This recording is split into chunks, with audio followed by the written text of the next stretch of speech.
बोले शिव शंकर भगवान की जय, माता पार्वती की जय। मैं पंडित राम भोला मिश्र आप लोगों के समक्ष आज संतान सप्तमी व्रत कथा का वर्णन करने जा रहा हूँ। संतान सप्तमी व्रत कथा के संबंध में एक पौराणिक कथा है। द्वापर युग में वासुदेव एवं देवकी राजा कंस के द्वारा मथुरा के जेल में बंद कर दिए गए थे। राजा कंस अपने कारागार में बंद करने पश्चात देवकी के 7 पुत्रों का निर्दयता पूर्वक वध कर दिया था।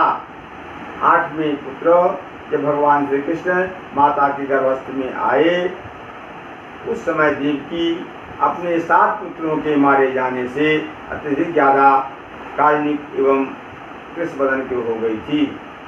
वह विचार कर रही थी, मेरा यह 8वां पुत्र भी मेरे भाई द्वारा असामयिक काल कबलित हो जाएगा।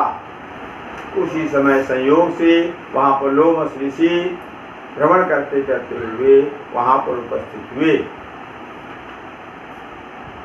लोमश का दर्शन पाकर के देवी की एवं वसुदेव दोनों धन्य हो गए। लोमश के चरणार बिंदुओं में अपने मस्तक को झुकाते हुए देवी कहे, हे प्रभु, मेरे 7 पुत्र मेरे भाई द्वारा मार डाले गए हैं।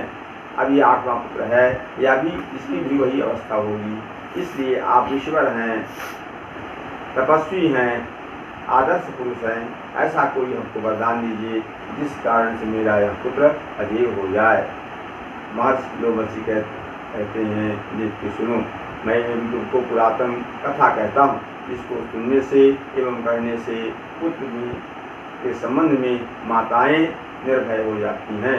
किसी प्रकार भय नहीं रहता और उनका पुत्र अजेय हो जाता है। इसके पश्चात वासुदेव जी की दोनों हाथ जोड़कर प्रार्थना करते हैं, तो वह पुरातन कथा मुझे बताइए।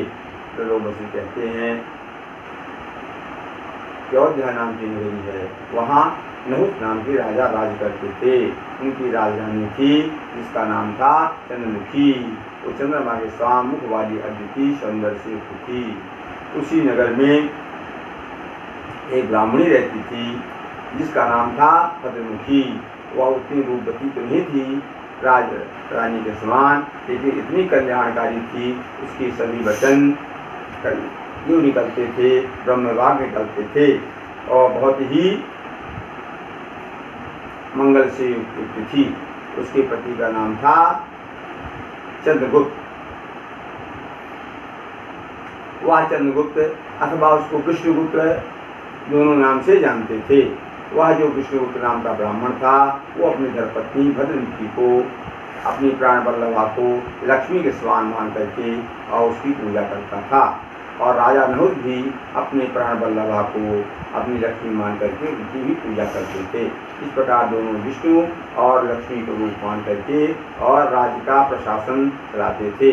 और वो ब्राह्मण जो विष्णुगुप्त थे, अपनी धर्मपत्नी भद्रमुखी को लक्ष्मी मान करके और पौरोहित्य का कार्य किया करते थे।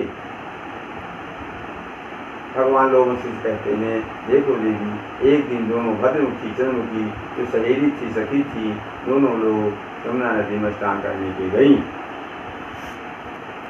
स्नान करने के पश्चात वहाँ से लौट रही थी, लेकिन कुछ महिलाएं एक मंडल बना करके भगवान शिव एवं पार्वती को बीच में स्थापित करके उसी तरह मंडल बना करके और पूजा कर रही हैं। इस दृश्य को देख करके वहाँ पर जाती हैं और भगवान आस्तो शिव एवं माता पार्वती की कथा को श्रवण करती हैं। उस कथा के पश्चात वो दोनों संकल्प देती हैं, मैं भी संतान की प्राप्ति के लिए भगवान शिव एवं माता पार्वती की पूजा करूँगी। और इस प्रकार संकल्प लेकर के अपने कार्य में लग जाती हैं। लेकिन 2 वर्ष के करने के पश्चात वो दोनों इस संतान सप्तमी व्रत कथा को भूल जाते हैं। इस प्रकार दोनों असामयिक काल कबित हो जाती हैं और राजा की स्त्री होती है। और जो ब्राह्मण की स्त्री है वह भी ब्राह्मण धर्म लेकर के उसका नाम पूछना पड़ता है। और उसके पति का नाम था अजामिल, अग्निमील। अजामिल और अमिल। इस प्रकार दोनों अब स्थान परिवर्तित हो जाता है। पहले वो अध्ययन पैदा हुए थे और दूसरे जन्म में वो लोग पैदा होते हैं मथुरा नगरी में। इसके पूर्व उन लोगों की ऐसी भौतिक क्रिया होती है कि पक्षियों में एवं पशुओं में जन्म लेना पड़ता है। जो ब्राह्मण की स्त्री थी जिसका नाम था भद्रमुखी, वह पक्षियों में जन्म लेकर कुटी होती है, मुर्गी होती है। और दूसरी जो थी राजा की स्त्री जिसका नाम था त्रिमुखी थी, वह पशुओं में अर्थात बानरी होती है। इस तीनों अवस्था में रहकर के भी बानरी की इस व्रत को नहीं करती, लेकिन जो कुकुटी थी ब्राह्मण की स्त्री जिसका नाम था भद्रमुखी, इस व्रत को करती है। जैसा उस पक्ष को रहकर वैसे करती है। अंत में तीसरा बार फिर उनका मृत्यु होती है और अगर एक वर्ष फिर वही मथुरा नगरी में जन्म लेती है। ब्राह्मण की स्त्री ब्राह्मण घर में, क्षत्रिय की स्त्री क्षत्रिय घर में जन्म लेती।